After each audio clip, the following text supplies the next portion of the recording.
All right. Well, the players are seated and ready. Let's go ahead and head down to the feature match area, and we'll see if they have completed mulligans. On your left, Jacob Fumich playing that Abzan Greasefang deck. Taking a look at that opener.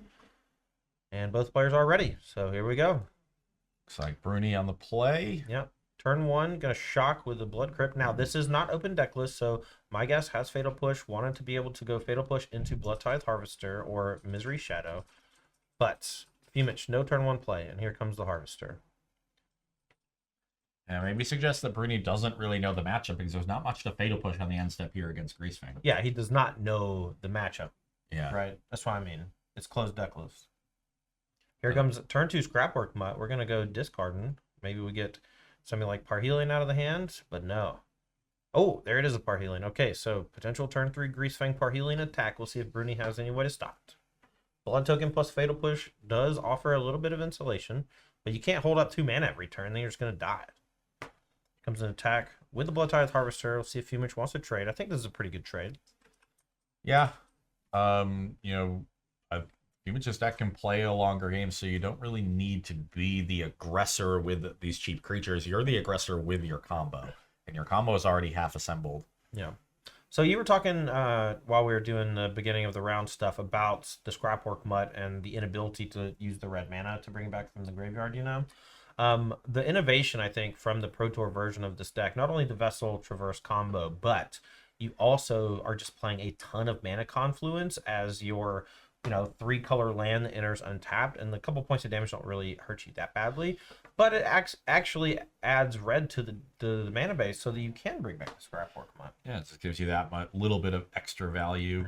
And really at this point, it's about Fumich trying to find the Greasefang, and Bruni here leaving up 2 mana definitely suggests that he has a removal spell ready. Because there is Greasefang Okiba Boss. All right, something that Fumich wanted to hit there, not only did he want the Greasefang, but also maybe want something like Eska's Chariot to target. What happens a lot of times with Greasefang is your opponent lets your Greasefang trigger targeting Parhelion, but before it comes into play and you can crew it, you kill the Greasefang, and so the Parhelion actually just ends up uncrewed back in your hand. So here comes Greasefang. Bruni gonna crack blood. Yeah, it looks like he set up the Fatal Push with the blood token here. Yeah, as we had predicted. Finds Castle Lochthwain and going to go ahead and Fatal Push. Bruni not waiting for the trigger, so a future Greasefang could be problematic. I love waiting to trigger to target so that it does end up back in hand. Yeah. But still just deals with the problem here. Greasefang off the battlefield. He's got some pressure with this Blood Tithe Harvester, and we'll see if he's got a good follow-up. Maybe a Shieldred, maybe a Fable still leaving up removal. There's a Fable. Yeah, basically able to leave up 2 mana for the Blood Token push over multiple turns. If he has a second push, is very insulated from the Greasefang combo while applying pressure. Could also have a Power Word kill. That is definitely a removal spell that Rakdos has recently incorporated. And looking at Bruni's list, has 1 copy of it. Still playing 2 Dreadbores. All right, here's a Traverse the Ulvenwald. This is very likely to have Delirium, I would have to imagine. Land, yeah, we got Artifact, Land, Creature, Enchantment for sure. And enchantment, yep. So this is why Vessel Nascency's in the deck. Not only is it a good way to dig, put stuff in your graveyard, it also enables Traverse the Ulvenwald so that it becomes 1 mana. Find my Greasefang. Okay. Fumich put Bruni to the test last turn and Bruni passed. Let's put him to the test again. Yeah, you gotta do what you gotta do. And here, Bruni really getting punished for not waiting the last turn and getting that Parhelion back into Fumich's hand, because Fumich would not be able to make this play otherwise. Okay, so we're going to go Crack in the Blood. We're going to discard second Fable the Mirror Breaker. That's a show of strength if you're discarding Fable here. But Fatal Push, going to be the play. And Greasefang down. Test number 2 passed. All right, now if Fumich is able to find something like Can't Stay Away, could bring back the Greasefang, over the next 2 turns. With Bruni with active Fable the Mirror Breaker, going to go ahead and discard hand. The plus on Liliana, not very good in this matchup. Yeah, just digging for more removal to insulate himself from maybe another Traverse. Yep. Here comes a Thoughtseize, a great pickup from Bruni, able to take a look at the hand and see what's going on. Maybe he's able to eliminate one of those powerful blockers. That's another Traverse the Ulvenwald. So if Fumich has access to another Greasefang next turn, Bruni may want to take that if he doesn't have Another way to stop it. Yeah, but that Azeka's Chariot also looking pretty powerful. Yeah, So it breaks really both depends. of your threats. It really depends on what the last card in Bruni's hand is.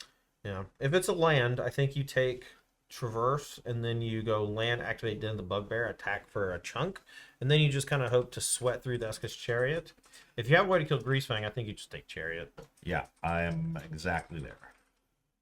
Scrapwork Mutt in the hand as well can come down and potentially trade with either of these creatures. Fumish's life total is still pretty high.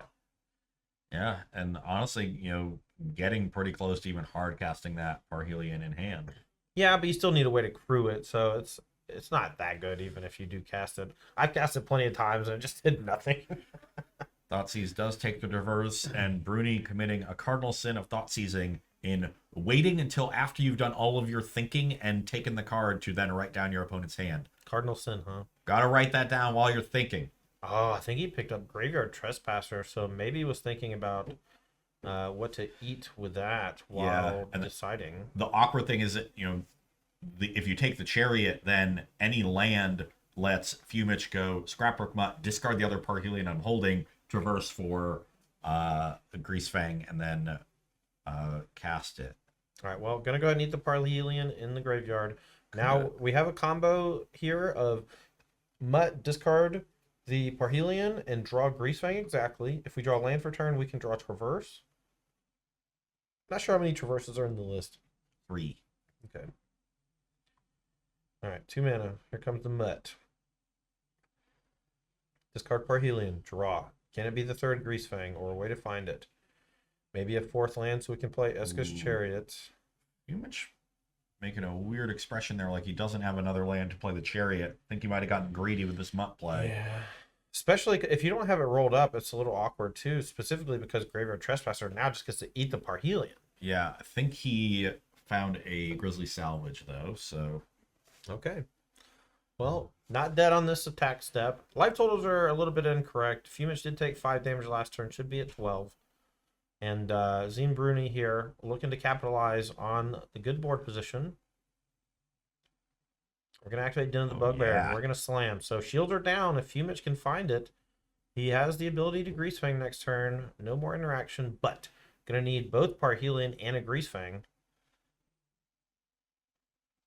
Yeah, get that Parhelion with the Trespasser, get a token from the Den. This is an attack for 12. So a block not necessary, but probably advisable with this Mutt. Okay. So like Fumich wants to trade for that Den of the Bugbear. So that's going to mean 10 coming across. Fumich will drop to 5. 3. So I guess an attack was necessary. We just didn't have life totals updated. So, okay, Grid of the Savage EOT. Gonna look at the top 5. No Greasefang, no Parhelion, but we do find Traverse. Takes the land. Oh, we can't take Traverse, Yeah, obviously. can't take Traverse. The only good card in the 5, and it's one of the ones we can't take. That was an ugly salvage. Yeah, There's not another salvage off the top. Well, this is honestly best possible, I think, because you need to find Greasefang and put a Parhelion in the graveyard to have a shot. Yeah. I don't even know if that's enough, because it's not a lethal attack, and you're only going to have 2 4/4 blockers. Yeah, I agree. I actually don't think it's enough. Especially with... Actually, no amount of blockers is enough, right? Because you can copy the Graveyard Trespasser with Reflection and just get at least 3 triggers. Even if you go back to day, you get copy, entering, then they both attack, 2 attacks. So as long as there's 3 creatures in the graveyard, Fumich needed either lethal damage or some removal. Yo! LeBron, I'm sorry, I don't know how to say the name. El Labrento, thank you for the raid. Welcome, Raiders. This is the Apex Gaming this is the Regional Championship Qualifier to Slaughter. We're playing Pioneer today. We have 46 players battling out for 2 slots. And we have about $1,500 cash on the line and some store credits. Shout out to Titan Games for buying everybody lunch today. They showed up to vend because they are part of the Apex Gaming Invitational Series. Zine Bruni taking their game 1 there with Rakdos Midrange over Jacob Fumich and Abzan Greasefang. Both of these players 3-0, fighting to get to 4-0. This is a 6-round event. 4-0 is probably a lock for the top 8. It is, with a couple draws, even a loss and a draw at this number of people could be good for these players. So Yeah. knocking on the doorstep here. Yeah. And really, I think Fumich just getting punished for that one turn where he played the Scrapwork Mutt thinking he would find a land or maybe trying to find a Greasefang and did not, and then fell too far behind with the pressure that Bruni had amassed on the battlefield alongside that Den of the Bugbear. All right, looks like we do have a breakdown of the prizes here.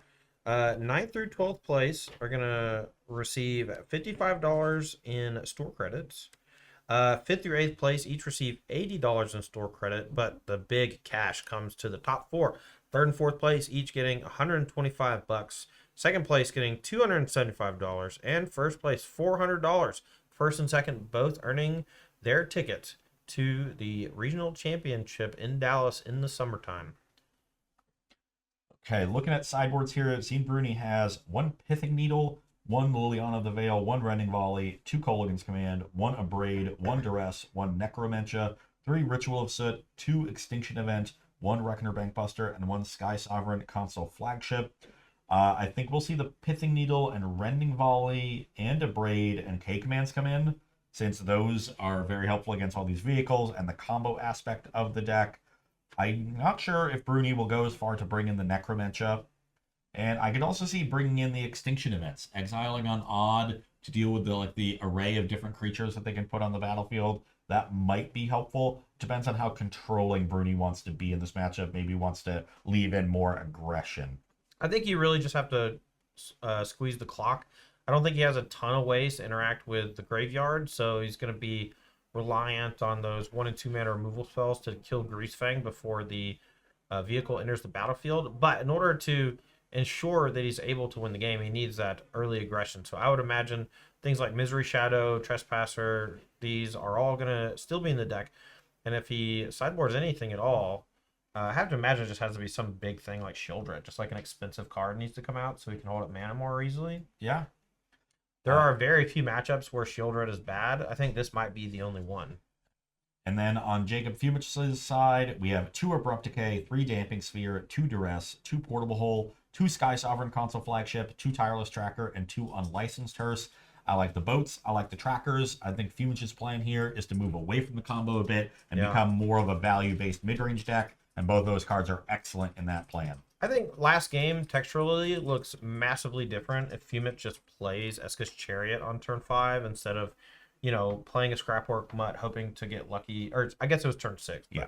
But just like not being able to play the Eska's Chariot, that represents not only 2 trades with the Goblin Token and the Bloodtithe Harvester, but the threat of the Chariot just over the next few turns just making a bunch of 2/2s. That sweats through the spot removal from the Rakdos deck quite nicely. It is definitely the most important card, I would say, in this matchup. So I would hope Fumich is prioritizing it here in the post-Cyborg games after seeing what it could have done in that game 1 had he deployed it on turn 6. So this is the game we're going to see Fumich on the play. Could make it awkward for Bruni to even hold up removal for a Greasefang. Doing that starting on turn 2 makes it really hard to play his own proactive threats like Bloodtithe Harvester and Fable of the Mirror Breaker. So going to be important for Fumich to at least have the threat of the combo early and make Bruni play a little awkwardly. Well, a very quick mulligan for Fumich. I look like 1 or no lands in the opener, so going to toss that one back. The deck now playing a couple fewer lands thanks to Traverse the Ulvenwald, because that kind of acts as a pseudo mana source in the early turns. If you don't have Vessel of Nascency, we're able to constrict the land count a little bit, but you're going to see a little bit more, mulligans based on just like not having enough mana sources sometimes. Definitely something that this deck does. But also a very good deck at playing on a lower base of resources, 3 lands and a couple good spells, and you've got everything rolled up. Though we are going even lower. That was a very quick second mulligan from Fumich, and now he's back against the wall, down a game, and going to 5 cards. Yes, but has a loss to give. These tournaments, usually 1 loss is okay, 2 losses is not okay. Not a huge deal, even if this game doesn't go his way. Now, earlier in the day, though, we did see a Greasefang player mulligan to 4 and almost assemble the combo, even in the face of a little bit of disruption. So I do think anything's possible. I would imagine that he's also aggressively mulliganing for combo stuff at this point because he's so low on resources. So maybe he can't even keep a hand that's like 3-land chariot and some stuff. Well, I see this hand start with 2 lands Satyr Wayfinders, so All right, this is easy, going to be a easy. keep regardless of what the other 4 cards are. All right. Looks like a vessel in there. Hard to tell. Keep a 2 lands Wayfinder Vessel and, maybe a threat would be perfectly fine. Yeah, especially on a mulligan to 5. You have to imagine you're probably going to get hit with a discard spell in the early turns. And you got to basically plan accordingly. All right. Off to the races. Fumich, turn 1. Blooming Marsh in a pass. So maybe put Vessel on the bottom, or maybe it wasn't Vessel.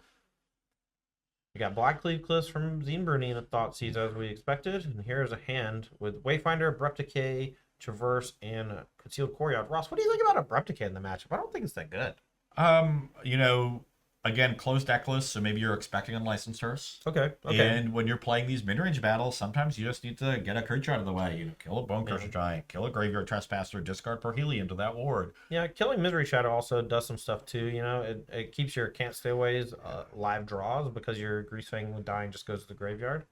Here, not looking so good because Fumich is on 5 cards, so 1-for-1 trades are not going to be great for him. And then the thoughts he's taking the Wayfinder, I really like because the Wayfinder is what's going to enable that Traverse and get to Delirium. So, pretty rough start for Fumich to mulligan to 5 and then see that turn 1 Thoughtseize kind of break what little he had going apart. Well, here's Abrupt Decay going to target this Graveyard Trespasser, and I'm almost positive it fights through the ward. This ward says it's countered unless you pay the cost. And Abrupt Decay says on it, literally, it can't be countered. Now, it is day and night swap, so we will be turning over to the backside. Something, Cemetery Prowler, maybe? Who knows? Fake card. Graveyard Glutton. Graveyard Glutton. He'd be eating. All right, back Zine Bruni's way. We're going to slam in for 4, or we're at least going to declare an attack. And Fumich here. Maybe the Abrupt Decay's genius. Killing this Graveyard Trespasser with no discard. Still pays for the discard and uses as a discard outlet for the Parhelion. Heads up play from Fumich there. Yeah. And now it has 2 types for Delirium for that Traverse in hand. He's got Artifact and Instant. If you could just find something like a...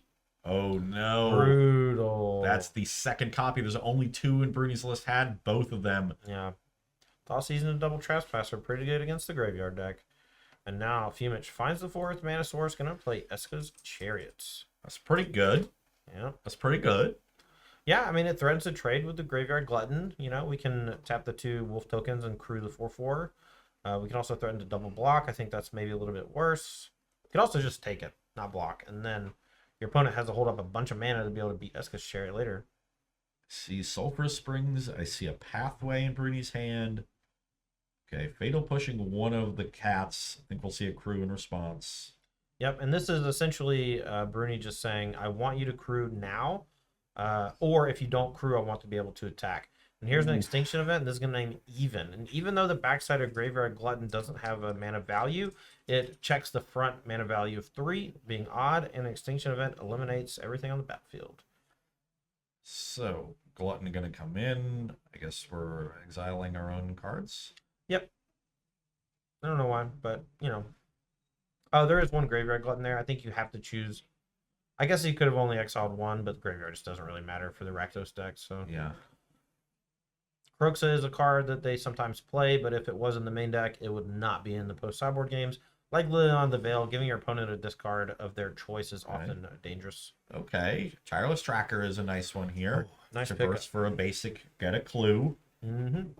If Bruni doesn't have a removal spell for this tracker, and he's used a Fatal Push and an Extinction event dealing with that, Azeka's Chariot and the tokens, things could start turning around for Fumich here. Tireless Tracker, a very powerful card in these grindy mid-range matchups.